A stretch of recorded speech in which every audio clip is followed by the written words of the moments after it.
అందరికీ నమస్కారం. సితార్ ఎంటర్టైన్మెంట్స్ మన డాకు మహారాజ్ యొక్క విజయోత్సవ సభకు సెలబ్రేషన్స్కి ఇచ్చేసిన పాత్రికేయ సోదరులందరికీ ప్రింట్ అండ్ ఎలక్ట్రానిక్ మీడియా వారికి నా హృదయపూర్వక కళాభివందనాలు తెలియజేసుకుంటున్నాను. అందరూ వాళ్ళ అనుభవాలు చెప్పారు. ఈ సినిమా మొదట కొబ్బరికాయ గుట్టిన దగ్గర నుంచి కూడా జరిగిన వింతల గురించి. నేను ఎప్పుడు నమ్మేది ఒక దైవాన్ని నమ్ముతాను, అది కూడా మనకి తోడవ్వాలి ఇప్పుడని. ఆ దైవం కనిపించిన దైవం అది వేరే వేరే రూపాల్లో ఉండొచ్చు.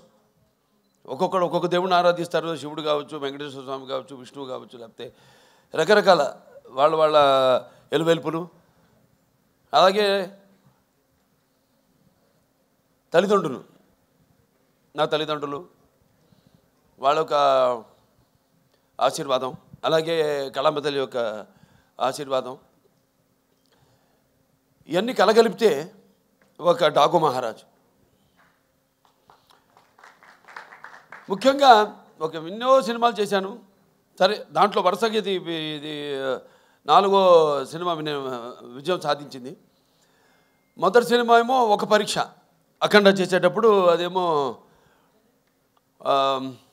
కరెక్ట్గా కోవిడ్ రావడం.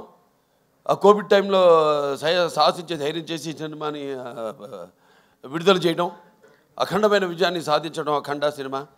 దాంతో అది సాధించడమే విజయం కాకుండా ఎన్నో ఇంకా ముందు తర్వాత ఎంతోమంది ధైర్యం చేసి సాహసించి వస్తారు, జనం చూస్తారు సినిమాల్ని అన్న ఒక ధైర్యంతో వాళ్ళ సినిమాలన్నీ ఆ తర్వాత తెలుగే కాకుండా అన్ని భాషల సినిమాలు కూడా వాళ్ళ సినిమాలను ధైర్యంగా విడుదల చేయడం జరిగింది. ప్రతిదీ ఒక ఛాలెంజ్. అయిపోయింది అఖండ, నెక్స్ట్ ఏమిటి అన్నప్పుడు ఒక వీరసింహారెడ్డి, అదైన తర్వాత సరే అది కూడా అయిపోయింది. అంటే ప్రతిదీ ఒక ఛాలెంజ్. అంటే పీక్స్కి వెళ్ళినప్పుడు ఎప్పుడు ఒక ఛాలెంజ్.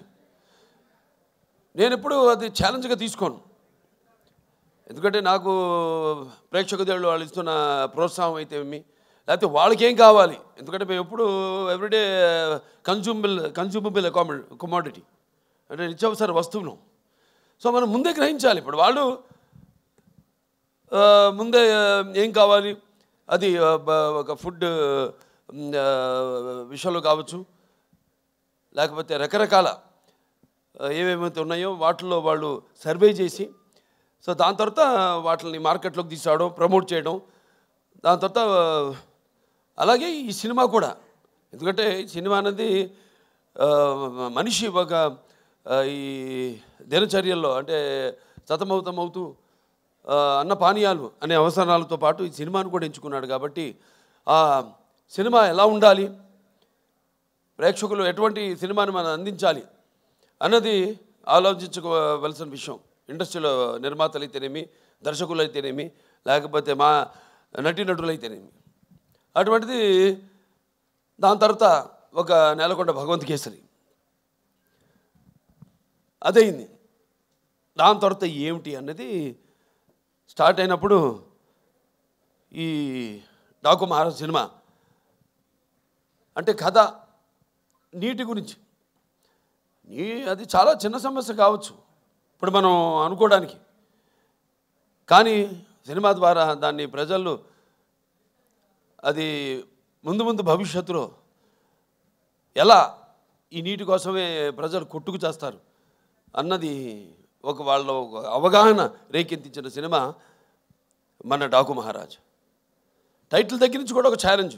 ఏం టైటిల్ పెట్టాలి ఈ సినిమాకి అంశం ఎంచుకున్నప్పుడు, ఈ ఒక నీటి సమస్యలు ఎంచుకున్నప్పుడు ఎన్నో సామాజిక మెసేజెస్, అంటే ప్రజలకి సినిమా కేవలం వినోదం కాదు, వాళ్ళ ఒక ఆలోచన రేకెత్తించాలి అన్నది నా నాన్నగారి నుంచి కూడా నాకు వరకు అది వస్తున్న ఒక పరంపర. దాన్ని ఎలా మనం ఈ సినిమాలో దాని గురించి ఇవ్వాలి. నేను ఒక రాయలసీమ అంటే తక్కువ వర్షపాతం ఉన్న ప్రాంతం, దేశంలోనే 2 అతి తక్కువ వర్షపాతం ఉన్న ప్రాంతం. ఆ జిల్లాలో హిందూపురం ఎమ్మెల్యే నేను. ఆ ప్రాంతం యొక్క నీటి సమస్య అంతా తెలుసు. నాన్నగారి ఒక మానసిక పత్రికలు, ఈ తెలుగు గంగ అయితేనేమి, హెచ్ఎన్ఎస్ఎస్ అయితేనేమి, లేకపోతే గాలేరు నగరి అయితేనేమి, ఇవన్నీ అయిన తర్వాత ఎలా మళ్ళీ మనం పూర్తి చేసాం. తెలుగుదేశం అధికారంలో ఉన్నప్పుడు ఎలా, నేను ఎమ్మెల్యేగా ఉన్నప్పుడు అంతా రాసిపెట్టింది. నేను ఎప్పుడు ఎలాగైతే అన్నారు ఫస్ట్ టైం యమన్ బుక్ చేయడానికి ఆవిడ షిరిడీలో ఉంది, ఎవరు మన శ్రద్ధా శ్రీనాథ్, అలాగే ఈవిడేమో తిరుపతిలో ఉంది ప్రజ్ఞా జైస్వాల్. అలాగే ఈ నీటి సమస్య కరెక్ట్గా నేను ఎమ్మెల్యే అయినప్పుడే అది పూర్తి కావడం, నేను నా హిందూపురానికి నేను నీళ్లు ఇవ్వగలగడం. సో ఇదంతా అదంతా కాకతాళీయంగా యాదృచ్ఛికంగా జరిగింది. ఇప్పుడు ఆ నీటి సమస్య గురించి సినిమా తీయాలి అని ఒక ఆలోచన వచ్చింది. దాన్ని ఎలా ప్రజెంట్ చేయాలి మనం అనుకున్నప్పుడు రాజస్థాన్ ఎక్కడైతే ఏముంది, ఇక్కడ మన తెలుగు వాళ్ళు గొప్పతనం చాటుకుంటూ అక్కడ రాజస్థాన్లో కూడా మళ్ళీ మనం వాళ్ళు దుక్కు దున్ని నీరు పోసి నారు పెట్టి అలాగే కోత కోసి ఎలా చేయగలుగుతాం, అక్కడ కూడా మన ఒక ఇంజనీర్, ఒక సామాన్య ఇంజనీర్, ఒక తెలుగువాడు వెళ్ళి ఎలా చేయగలుగుతాడు. చేసాం మనం ఇక్కడ సృష్టికి సృష్టి చేసాం. ఎలాగైతే మన రాయలసీమ గురించి చెప్పాను, మన ఇది అవిభక్త ఆంధ్ర రాష్ట్రానికి 6 ముఖ్యమంత్రులు ఇచ్చింది రాయలసీమ అని. సో అది పెట్టుకుని మైండ్లో సమస్య చిన్నదే కావచ్చు, కానీ రాష్ట్రాలు వాళ్ళ నీళ్ళ కోసం కొట్టుకుంటున్నాయి. సరే, ఆ నేపథ్యంలో ఆ సినిమాని తీసుకోవడం, సెలెక్ట్ చేయడం, దాంట్లో పాత్రని ఎలా దాన్ని ఒక ఇంజనీర్ డాకుగా మారడం, అలా దాంతో మొదలయ్యాక సరే మీకు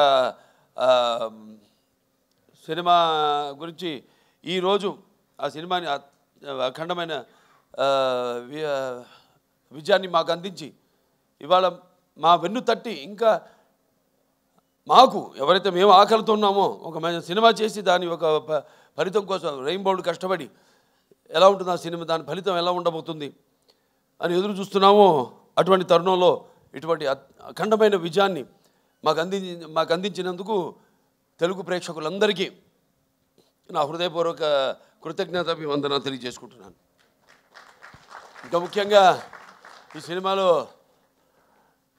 ముందు మా దర్శకుల గురించి చెప్పాలి.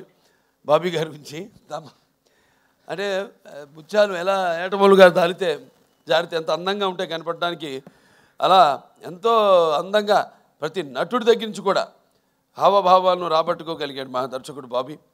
అలాగే బాబీ ఎలాంటి ఒక ప్రియుడిని ప్రేమించినట్టు నన్ను ప్రేమించేసి ఏది వదలకుండా ఎంతో సున్నితంగా ఎంతో నాలో అయిన నట విశ్వరూపాన్ని ఆవిష్కరింపజేసిన బాబీకి నా హృదయపూర్వక కృతజ్ఞతలు తెలియజేసుకుంటున్నాను. ఒక నమ్మకం, ఏదైనా ఒక నమ్మకం ఉంటాను. అంటే ఆయన చూడడానికి ఎంత స్టైలిష్గా ఉంటాడు ఆయన, అలాగే ఫస్ట్ హాఫ్లో కూడా నన్ను అంత స్టైలిష్గా చూపించాడు ఆయన బ్రహ్మాండంగా. ఇక ప్రతి చాలా ఎన్నో విషయాలు డిస్కస్ చేసి సినిమాలో మేము అనుకున్నవి తీసినవి కూడా కొన్ని ఉన్నాయి ఇంకా. కానీ సినిమా నిడువుని బట్టి ఎంత ఉండాలి సినిమా, అంతే. ఒక చిన్న పాయింట్ నాకు ఇప్పుడు అంటుంటారు, సినిమాని ప్రేమించకూడదు మనం, సినిమా తీయాలి అంతే. ప్రేమించామంటే ఇక మన కంట్రోల్లో ఉండదు సినిమా అన్నది, వెళ్ళిపోతుంది. 3 గంటలు కూడా దాటుతుంది సినిమా.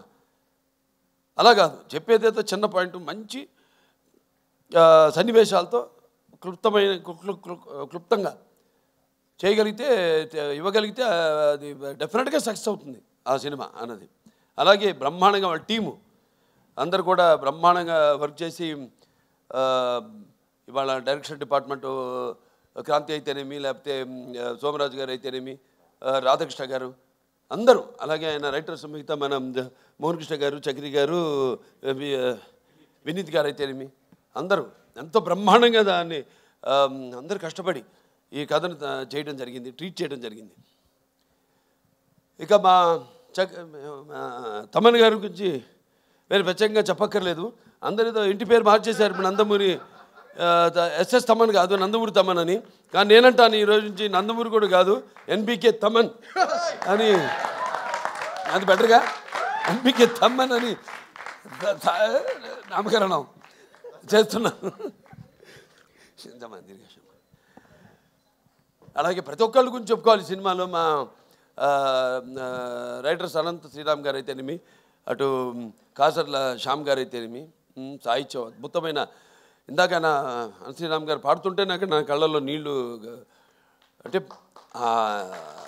చుక్క చుక్క పాట అద్భుతం. దాని తర్వాత చిన్ని చిన్ని అద్భుతం పాటలు. అలాగే మా కాసర్ల శ్యామ్ గారు అటు దబిడి దిబిడి మంచి మాస్ సాంగ్, ఐటమ్ సాంగ్ అన్నది. ఎందుకంటే ఏదో ఒక అమ్మాయి వచ్చి డాన్స్ చేసి వెళ్ళిపోవడం కాదు కదా, అమ్మాయి కూడా ఒక పాత్ర ఉంది ఆ సినిమాలో, ఓరేశ్వర ఒకటేలాగే. సో అద్భుతంగా ఆ పాట, దాని తర్వాత సర్కార్ పాట ఎంతో అద్భుతంగా అన్నీ కుదిరినాయి ఈ సినిమాకి. ఇక మా హీరోయిన్లు నా ప్రజ్ఞ జైస్వాల్, అఖండ నుంచి మా యొక్క ఈ యొక్క జర్నీ, అందులో కూడా ఎంతో అద్భుతమైన పర్ఫార్మెన్సు, గ్లామరు పర్ఫార్మెన్సు కలగలిపి ఎంతో అద్భుతంగా ఆవిడ రెండింటిని సమపాళ్లలో అందే కనిపించడం జరిగింది. సో మళ్ళీ తిరిగి మా కాంబినేషన్లో మళ్ళీ ఇది రెండో సినిమా ఈ యొక్క డాకు మహారాజ్. ఈ చిత్రం కూడా విజయం కావడం తప్పకుండా ఎంతో అందం ప్లస్ టాలెంట్ రెండు కలగలిపిన మరొక ఆర్టిస్టు మన శ్రద్ధా శ్రీనాథ్. ఎంతో నేను ముందు మాట్లాడినప్పుడు కూడా బాబీ గారు చెప్పారు, ఎంతో సెలెక్టివ్. తను కూడా చెప్పింది. నేను అంటాను, ఆర్టిస్ట్ అన్నది ఎప్పుడు, ఆర్టిస్ట్ అన్న వాడు ఎప్పుడు కనిపిస్తూ ఉండాలి, ఎప్పుడు should be always in the focus. ఎప్పుడు ఎక్కువ అంటే ఆవిడ రియలైజ్ అయినట్టుంది. Now she saying that. ఇప్పుడు అంటుంది ఆవిడ, కాదు నేను ఇక్కడి నుంచి ఎక్కువ సినిమాలు నటిస్తాను నేను అంటే. మంచి సినిమాలే, ఎందుకంటే ఆవిడకున్న ఇమేజ్కి, ఆవిడకున్న టాలెంట్కి తగ్గట్టుగా ఆవిడకి పాత్రలు వస్తాయి. మరి నేను అన్నది ఏదో ఇందాక ప్రేమించకూడదు సినిమానని, కథ వరకు పాత్ర వరకు మాత్రం ఎప్పుడూ కనిపిస్తూ ఉండాలి. ఉంటేనే ఆర్టిస్టుని మర్చిపోరు, ఎప్పుడు ఆర్టిస్టు గుర్తుండిపోతాను. సో అద్భుతమైన బరువైన పాత్రని ఎంతో అద్భుతంగా నటించిన శ్రద్ధా శ్రీనాథ్కి నా అభినందనలు తెలియజేసుకుంటున్నాను. ఇంకా మా చాలామంది ఫైట్ మాస్టర్ వెంకట్ మాస్టర్ గారు, అలాగే మా కెమెరామెన్ విజయ్ కార్తిక్ గారు, ఇక మా డాన్స్ మాస్టర్ శేఖర్ మాస్టర్ గారు అయితేనేమి, శివ మాస్టర్ గారు అయితేనేమి, అందరూ ఎంతో అద్భుతంగా వాళ్ళకి అప్పచెప్పిన వాళ్ళ పనులను ఎంతో 100కి 100 పాళ్ళు న్యాయం చేసి ఈ సినిమాలో ఏదైతే మా నిర్మాత వంశీ గారు కలగన్నారు, ఆయన అభిమాని ఫ్యాను, అటువంటిది ఒక కొత్త బాలకృష్ణ నేను ఆవిష్కరించాలి ఈ సినిమాలో అని ఏదైతే ఆయన కలగన్నాడో, అలా ఆయన ప్రతి దాంట్లో కూడా ఆయన కేవలం నిర్మాతగా కాకుండా ఒక టెక్నీషియన్గా అన్ని క్రాఫ్ట్స్ మీద మంచి గ్రిప్ ఉన్న నిర్మాత మన వంశీ గారు. అటువంటి నిర్మాత కూడా మనకు ఉండడం ఒక ఆయన నా అభిమానిగా నాకు చాలా గర్వంగా ఉంది. సో ఆయన్ని ఈ యొక్క సందర్భంగా ఆయన్ని అభినందిస్తూ ఇంకా ఎన్నెన్నో మంచి అద్భుతమైన సినిమాలు తీశారు ఆయన బ్యానర్లో. ఇంకా ముందు ఇంకా మంచి మంచి సినిమాలు కూడా తీయాలని ఆయన అభినందిస్తూ, లాస్ట్ బట్ నాట్ మన వేద రాజా ఎంతో అద్భుతంగా పాత్రని డైరెక్టర్ గారు చెప్పారు. ఆవిడ గురించి ఎప్పుడు అవుతాను ఉండేది సెట్లో, అసలు కూర్చొని ఎరగను, లేకపోతే అలసిపోయి అట్లా కురుకు తీయడం కానీ ఎరగను నేను. ఎప్పుడు ఎంతో అటు విన్నట్టే అటు చూసుకుంటూ మళ్ళీ చెప్పినట్టు డైరెక్టర్ గారు కెమెరా ఆన్ అనగానే ఏమిందో ఏమి ఎప్పుడు చూస్తుందో తెలియదు కానీ అచ్చం అనుగా చెప్పినట్టే అంత బ్రహ్మాండంగా అభినయించింది. ఆ పాత్ర మరి ఫస్ట్ హాఫ్లో అద్భుతంగా అసలు ఆ డైలాగ్స్ ఏదైతే బండి డ్రైవర్గా సెలెక్ట్ చేయడానికి నన్ను బండి తోలమంటుందో బండి వెనక్కి రివర్స్ తోలుతుంది, దాన్ని బండిని ఆపగానే నేను ఆపనలేదు కదా ఎందుకు ఆపామంటే వెనకాల పూల కుండీలు ఉన్నాయమ్మా దిగి వెళ్ళి చూస్తే అప్పుడు అంటాను వాటిలో కూడా పూల చెట్లకు కూడా ప్రాణం ఉంటుంది కదమ్మా అనగానే ఒకసారి ఆ పక్కన ఎవరైనా మకరంద ఆయన వెంటనే ఎంత అంటే ఎంతమంది వచ్చాడు ఇక్కడికి అనేది ఎంతో అద్భుతంగా ప్రతిదీ ఎంతో బాగా నటించేది పాప. మంచి భవిష్యత్తు ఉంది. ఫస్ట్ స్టడీ వెల్, ముందు पढ़ना भी, उसके साथ बाद में धीरे धीरे యాక్టింగ్ करना. సరే మన సినిమాకి వస్తే చాలామంది అనుకుంటారు పాత్రల గురించి. ఇప్పుడు పాత్రలు పరకాయ ప్రవేశం అంటే పాత్ర సినిమా కథను ఓకే చేసి ఆ పాత్రకు వెళ్ళే వరకు నాకు తెలీదు. అంటే నేను నా వాచకం నా ఆంగికం కానీ నా ఆహార్యం కానీ ఎలా ఉంటుందో నాకు ఐడియా లేదు, ఉండదు. ప్రతి పాత్రకు ఒకటే చేస్తాను నేను. కాకపోతే ఒక్కసారి ఆ పాత్రలోకి వెళ్ళినప్పుడు ఆ పాత్ర నన్ను ఆ పరకాయ ప్రవేశం చేసినప్పుడు అంటే నేను ఎప్పుడు చెప్తుంటాను ఒక యాక్టింగ్ అంటే కేవలం అరవడం నవ్వడము ఒక తృప్తి పరిచే ఒక అరుపు ఒక డైలాగ్ అరవడము కాదు. పాత్ర అంటే ఒక పరకాయ ప్రవేశం ఇంకో పాత్రలోకి. ఏ పాత్ర అనుభవాలు అయితే ఆ పాత్రకు ఆత్మ అనుభవాలు అయితే మనము అనుభవించలేదో ఆ పాత్రలోకి వెళ్ళిపోవడం. సో అది నాకు ఒక గొప్ప వరంగా భావిస్తున్నాను మా నాన్నగారి తొరత. అలాగే చాలామంది అంటుంటారు అంటే ఈ సినిమా మొదలైంది కూడా ఈ సప్త సముద్రాలు వాటి గురించి చర్చించుకుంటూ ఎన్నో చర్చించుకున్నాం సరదాగా.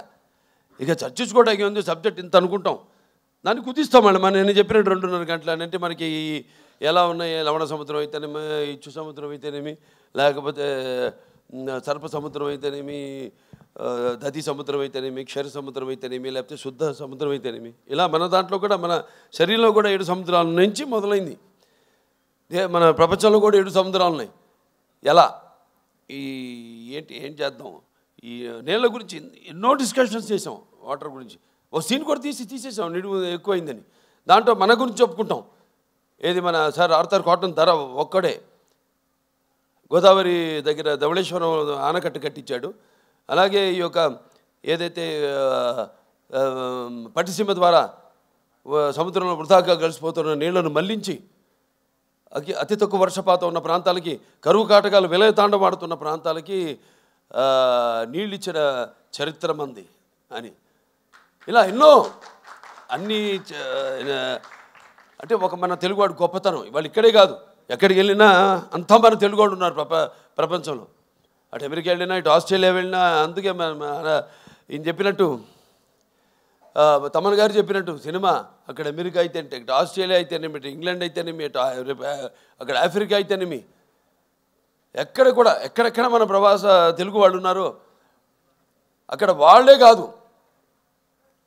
కాకుండా ఇవాళ మన తెలుగు సినిమా ఏ రేంజ్కి వెళ్ళిందంటే ఇవాళ అవతల వాళ్ళు అంటే ఆ దేశస్తులు కూడా సినిమాను చూసి మన సినిమాను చూసి ప్రశంసించే స్థాయికి మన తెలుగు చలనచిత్ర పరిశ్రమ ఎదిగిందంటే మరి మనం ఎంతోమంది దానికి మన గొప్పలే మనం ఎక్కువ చెప్పుకోము. సో కాబట్టి ప్రేయర్లో అప్రస్తుతం ఇక్కడ. ఎందుకంటే నా వరకు నేను నా గురించి ఆలోచించుకుంటుంటాను. నా వరకు నేను ఎంత బాగుండాలి అంత అన్నది ఒక స్వార్థం అయితే తమ్మన్ గారు చెప్పారు చాలా వివరంగా. ఇవాళ ప్రపంచం ఎలా ఉందో, ఎంత కుదించుకుపోతుంటో అంత క్లిష్టంగా తయారవుతుంది ఈ ప్రపంచం. ఇవాళ నీళ్ళ గురించి తీసామంటే నీళ్ళే ఇవాళ అక్కడ చైనా అయితేనేమి, గాజెస్ అయితేనేమి, లేకపోతే ఇవాళ బ్రహ్మపుత్ర మీద రేపు ఆనకట్ట కట్టాలి వాళ్ళు అనుకోవడం అయితేనేమి, రేపు అబ్దుల్ కలాం గారు చెప్పినట్టు ముందు జరగబోయేది వెపన్స్తో కాదు యుద్ధాలు, వాటర్ వార్స్ జరుగుతాయని ఆయన యుఎన్ఓలో ఆయన ప్రసంగంలో చెప్పడం జరిగింది అబ్దుల్ కలాం గారు. అలా ఎన్నో చూసుకుంటే నా వరకు నా రికార్డ్స్ అన్నీ అన్స్టాపబుల్, నా కలెక్షన్స్ అన్నీ అన్స్టాపబుల్, నా అవార్డ్స్ అన్నీ అన్స్టాపబుల్, నా రివార్డ్స్ అన్నీ అన్స్టాపబుల్. వీళ్ళకి ముఖ్యంగా నా తెలుగు ప్రజానికానికి అలాగే నా అభిమానులందరూ కూడా నా కృతజ్ఞతలు తెలియజేసుకుంటున్నాను. ఎందుకంటే మనం ఇచ్చిన దాన్ని ఆదరించి కొత్తదనాన్ని ఎప్పుడూ ఆస్వాదిస్తారు మన తెలుగు వాళ్ళు అన్నదానికి ఒక నిదర్శనం. అంటే నాకేంటంటే సినిమా అంటే ఒక భాషా భేదం కానీ, లేకపోతే ఒక ఆడమ్మగా తేడా కానీ, లేకపోతే దానికి దారి తారతమ్యములు కానీ, పండిత పామరాది పట్టుబిడుపులు కానీ, దురభిమానులనే అడ్డుకోవడం ఉండవన్నది నాకు నమ్మకం. అటువంటిది మంచి సినిమాని ఈరోజు ఈ యొక్క మన ఈ డాకు మహారాజ్ని అందరూ ప్రేక్షకులందరూ ఆదరించారంటే మరి మన వాళ్ళ తత్వం, వాళ్ళ నేచర్ ఏంటో అంటే ఒకసారి నేను అన్నట్టు మంచి తీస్తే ఏదైనా వాళ్ళు స్వీకరిస్తారు, బ్రహ్మరథం పడతారు అన్న దానికి ఇవాళ ఈ డాకు మహారాజ్ సక్సెస్ ఒక పెద్ద ఉదాహరణ. సో వాళ్ళందరూ కూడా నా తెలుగు ప్రేక్షక దేవుళ్లకు అభిమానులకు అందరికీ నా కృతజ్ఞతలు తెలియజేసుకుంటూ, అలాగే ఈ సినిమా ఒక సక్సెస్ ఫంక్షన్ అనంతపూర్లో చేద్దామని అనుకున్నప్పుడు ఆ క్రితం ముందు రోజు ఒక అనుకోని సంఘటన జరగడం, దాంతో మళ్ళీ దాన్ని క్యాన్సిల్ చేయడం, ఎంతో వ్యయప్రయాసాలు కూర్చి అభిమానులు అక్కడ మా టీంని స్వాగతం పలకడానికి ఎన్నో ఏర్పాట్లు చేసుకున్నారు వాళ్ళంతా. అటువంటిది క్యాన్సిల్ అయింది, వెళ్ళలేకపోయాం. రేపు 22 వచ్చే 22 అంటే బుధవారం అక్కడ అనంతపూర్ వాళ్ళ సమక్షంలోనే అనంతపూర్ అభిమానులు అక్కడ మా ప్రజల యొక్క సమక్షంలో రేపు ఈ యొక్క డాకు మహారాజ్ యొక్క విజయోత్సవ పండుగను అక్కడ జరుపుకోబోతున్నాం అని చెప్పుకోవడానికి ఎంతో సంతోషంగా ఉంది. సో చాలా మరొకసారి అందరికీ నా ధన్యవాదాలు తెలియజేసుకుంటున్నాను. ఇక ముఖ్యంగా పాత్రికేయ సోదరులందరికీ, ప్రింట్ అండ్ ఎలక్ట్రానిక్ మీడియా వారు అందరూ కూడా ఒక మంచి సినిమాని ఇచ్చినందుకు మంచి రివ్యూస్ ఇచ్చి దాన్ని ప్రచారకర్తలుగా ఇప్పుడు ఏదైనా ఉంటుంది, ఒక ప్రభుత్వం ఒకటి అనుకుంటే దాన్ని మరి ప్రజల్లోకి తీసుకెళ్ళేది ఎవరంటే కింద బ్యూరోక్రాట్స్, దాన్ని ఇన్కార్పొరేట్ చేయడం. అటువంటిది మంచి సినిమానికి మంచి రివ్యూస్ ఇచ్చి ప్రజల్లోకి తీసుకెళ్ళిన నా పాత్రికేయ సోదరులందరూ కూడా నా కృతజ్ఞతలు తెలియజేసుకుంటూ మరొకసారి అందరికీ టీం అంటే కార్ డ్రైవర్ నుంచి కూడా ప్రొడక్షన్ బాయ్ వరకు మాకు వంటలు వండి పెట్టిన వంటవాడి దగ్గర నుంచి కూడా ప్రతి ఒక్కరికి పేరు పేరున నా కృతజ్ఞతలు తెలియజేసుకుంటూ నేను సెలవు తీసుకుంటున్నాను. Thank you Balakrishna.